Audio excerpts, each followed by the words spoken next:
యవనస్తులు చెడిపోతున్నారు, యవనస్తులు చెడిపోతున్నారు, యవనస్తులు చెడిపోతున్నారు అంటే చెడిపోకరా చెడిపోకరా చెడిపోకరా అంటే చెడిపోకుండా ఉండడు, చెడిపోతాడు.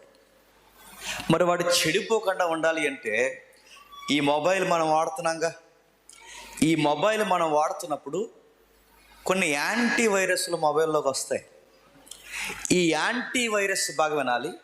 ఈ వైరస్లు ఏవైతున్నావో మొబైల్లోకి రాకుండా ఉండాలంటే ఆ వైరస్ని అరికట్టడానికి మళ్ళీ ఈ సిస్టమ్ మనకి ఏం అవైలబిలిటీ ఇస్తుందో తెలుసా? దానికి మళ్ళీ యాంటీగా పనిచేసి ఇంకో వైరస్ కావాలి. మీకు అర్థమైందో లేదు? ఈ వైరస్ని అరికట్టాలి అంటే దాంతో ఫైట్ చేసే మరొక యాంటీ వైరస్ కావాలి. అప్పుడు ఆ మొబైల్ హ్యాక్ అవ్వకుండా, హ్యాంగ్ అవ్వకుండా ఉంటుంది. ఇది మీకు అర్థమైతే మనము కూడా ఒక సమాజంలో ఒక వ్యక్తులుగా, వస్తువులు మాదిరి జీవిస్తున్న మనకి సొసైటీలో వైరస్ ఎక్కువ ఉందా లేదా? మీరేం చెయ్యొద్దు. వయసులో ఉన్న పిల్లలకు మొబైల్ ఇచ్చి వదిలేయండి. ఏడాది తిరిగిన తర్వాత, 2 సంవత్సరాలు తిరిగిన తర్వాత చూడండి, మీరు ఊరేసేసుకుంటారు, చెప్పండి, వాళ్ళు ఊరేసేసుకుంటారు. మీరు మళ్ళీ చెప్తున్న ఒక మొబైల్ ఇచ్చి చూడండి, ఎంత యాంటీ వైరస్గా తయారవుతున్నారు మీరు చూడండి.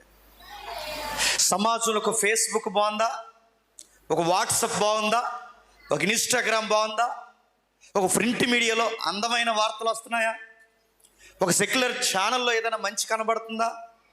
మీరు ఎక్కడ చూడండి, కాలేజ్, స్కూల్, బయట స్నేహితులు ఎక్కడైనా మీరు చూడండి, వాళ్ళని చెడగొట్టే విషయాలు ఎక్కువ ఉన్నాయా లేదా?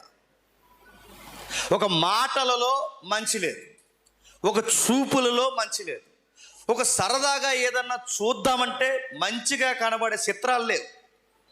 మీరు ఎక్కడ చూడండి వాళ్ళు చెడగొట్టే వాతావరణం ఎక్కువ ఉంది. అందుకే దీన్ని కంప్యూటర్ పరిభాషలు ఏమంటారంటే యాంటీ వైరస్ అంటారు దాన్ని. క్షమించండి, వైరస్ అంటారు దాన్ని. ఆ వైరస్ని అరికట్టాలి అంటే ఎవరి వల్ల అవుద్ది? యవనస్తులు తమను తాము కాపాడుకోవాలి అంటే ప్రతి ఒక్కరు ఒక స్పృహ ఉంటుంది, సామాజిక స్పృహ. ఆ సామాజిక స్పృహ ఏంటంటే బూతులు మాట్లాడకూడదనే జ్ఞానం అందరికి ఉంటుంది, ఉండదా?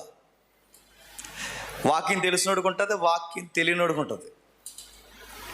తప్పులు చేయకూడదన్న స్పృహ వాక్యం తెలిసినోడికి ఉంటుంది, వాక్యం తెలియనోడికి ఉంటుంది. తల్లిదండ్రుల్ని మోసగించకూడదన్న స్పృహ వాక్యం తెలిసినోడికి ఉంటుంది, తెలియని వాడికి ఉంటుంది. కానీ అన్నీ తెలిసిన అవే తప్పులు చేస్తారా, చేయరా? మళ్ళీ చెప్తున్నారు వినండి.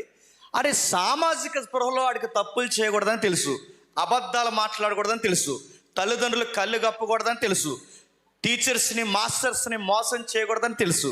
అరే, స్కూల్, కాలేజ్ ఎగ్గొట్టి పనికి మాలిన తిరగకూడదని వాడికి తెలుసు. ఇంత సామాజిక స్పృహన్న అవే కావాలని మళ్ళీ చేస్తారా, చేయరా? ఎందుకు చేస్తారు చెప్పనా? సామాజిక స్పృహ ఉన్నంత మాత్రాన తప్పులు చేయకుండా ఉండరు. తప్పు తప్పు అని తెలుసు, ఒప్పు ఒప్పు అని తెలుసు, ఏది రైటో తెలుసు, ఏది రాంగో తెలుసు. అయినా వాళ్ళు ఎందుకు చేస్తారు చెప్పనా? స్పృహ, సామాజిక స్పృహ ఆ తప్పుని జయించే శక్తిని వాళ్ళకి ఇవ్వదు. మరి ఆ తప్పుల్ని జయించి ఇలా చేయకూడదని ఆ క్యారెక్టర్ ఏ శక్తి మనకి ఇస్తుందంటే ఈ వాక్యం అంటున్నాడు, నీ వాక్యమును బాగుగా, చెప్పండి, చూసుకొనుట చేతనే కదా. యవనస్తుడు తన రూట్స్, యవనస్తుడు తన యొక్క ఆరిజిన్, యవనస్తుడు తన యొక్క వాకింగ్ స్టైల్, వాడి యొక్క టాకింగ్ స్టైల్, వాడి యొక్క థాట్స్, వాడి ఎనర్జీ, ప్రతి స్టడీ, ప్రతి దాన్ని వాడు ఎలా చూసుకోగలడు? వాక్యం చూసుకుంటే చూసుకోగలడు.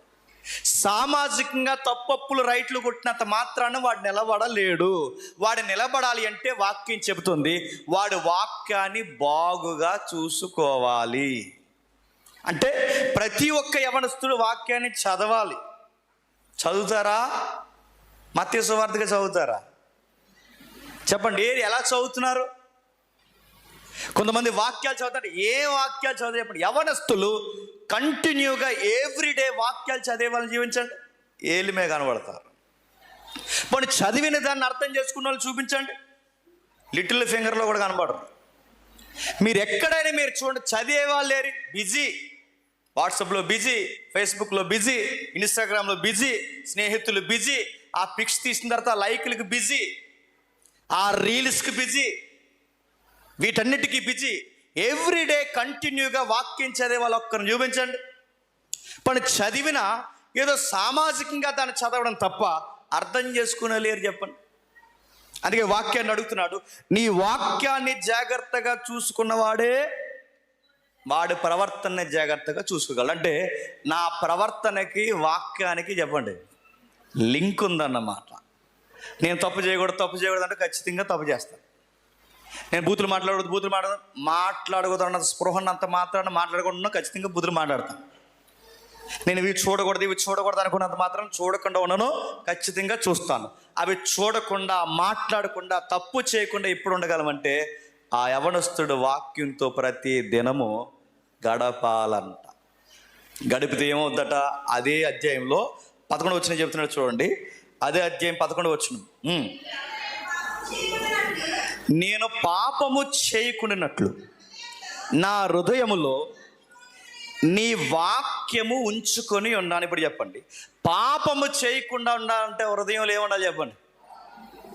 ఒక యవనస్తుడు భూమి మీద పరిశుద్ధంగా బతకాలంటే వాడి హృదయంలో ఏముండాలి చెప్పండి?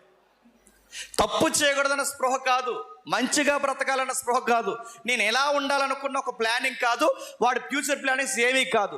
వాడు తప్పు చేయకుండా ఉండాలంటే వాడు తప్పు చేయకుండా ఉండాలి అంటే సూత్రం ఒక్కటే చెప్పండి, వాక్యము హృదయంలో పెట్టుకోవాలి. చాలామంది వచ్చి అడుగుతుంటారు, అనియా మేము ఎందుకు అవి చూడకుండా ఉండలేకపోతున్నాం అనియా, మేము మాట్లాడకుండా ఉండలేకపోతున్నాం అనియా, నా వల్ల అవ్వట్లేదు అని. అంటే ఈ తమ్ముళ్ళందరికీ చెప్పండి ఈసారి ఎందుకు ఉండలేకపోతున్నారు? ఎందుకంటే వాక్యం వినేది లేదు చెప్పండి, వాక్యం చదివేది లేదు. వాక్యం వినక, వాక్యం చదవక, వారానికి ఒక్కసారో నెలకు ఒకసారి లింగుమని ఇలాంటి యవనస్తులు కూడుకొచ్చి సండే వర్షిప్కి వచ్చి అలా శివరను కూర్చుని వెళ్ళిపోతే నువ్వు తప్పు చేయకుండా ఎలా ఉండగలవు? చెడు చూపులు చూడకుండా ఎలా ఉండగలవు? సోమవారం నుండి శనివారం వరకు నీ మీద పని చేసేదేంటి? నీ స్నేహితులు పనికి మాలిన సన్నాసగాళ్ళు, నీ కాలేజీ సర్కిల్ పనికి మాలిన వాతావరణం, నీ ఊరు ఒక దరిద్రపు ఊరు, నీకు చూడు అన్ని చెడగొట్టే వాతావరణం, నీ మొబైల్ వాట్సాప్ ప్రతిదీ ఎక్కడ చూసినా చెడగొట్టే వాతావరణం ఉన్నప్పుడు 90% నుండి చెడగొట్టే వాతావరణం 10% ఎప్పుడో వారానికి ఒకసారి నువ్వు వచ్చి వాక్యం అంటే నీ మైండ్ ఎక్కువ వాక్యం మీద పనిచేస్తుందా ఈ చూసిన వాటి మీద పనిచేస్తుందా చెప్పండి? బైబిల్ చెబుతుంది, నీ హృదయంలో ఎక్కువ ఏది నింపబడితే అదే మాట్లాడతావు, నీ హృదయంలో ఎక్కువ ఏది నింపబడితే అదే చూస్తావు.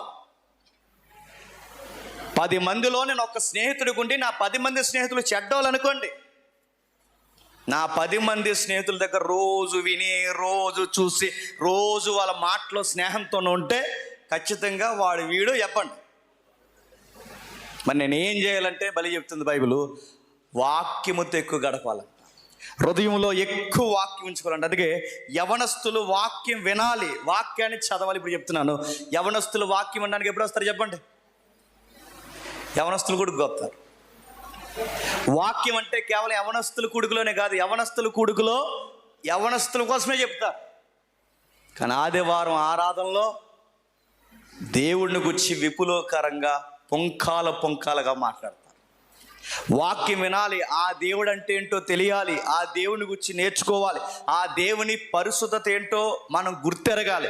ఇది ఎప్పుడైతే ఎరుగుతామో, వాక్యాన్ని ఎప్పుడైతే బాగుగా తెలుసుకుంటామో, ఆ వాక్యాన్ని గుండెల్లో పెట్టుకున్నప్పుడు మన వ్యవహార శైలి చాలా పక్కాగా ఉంటుంది.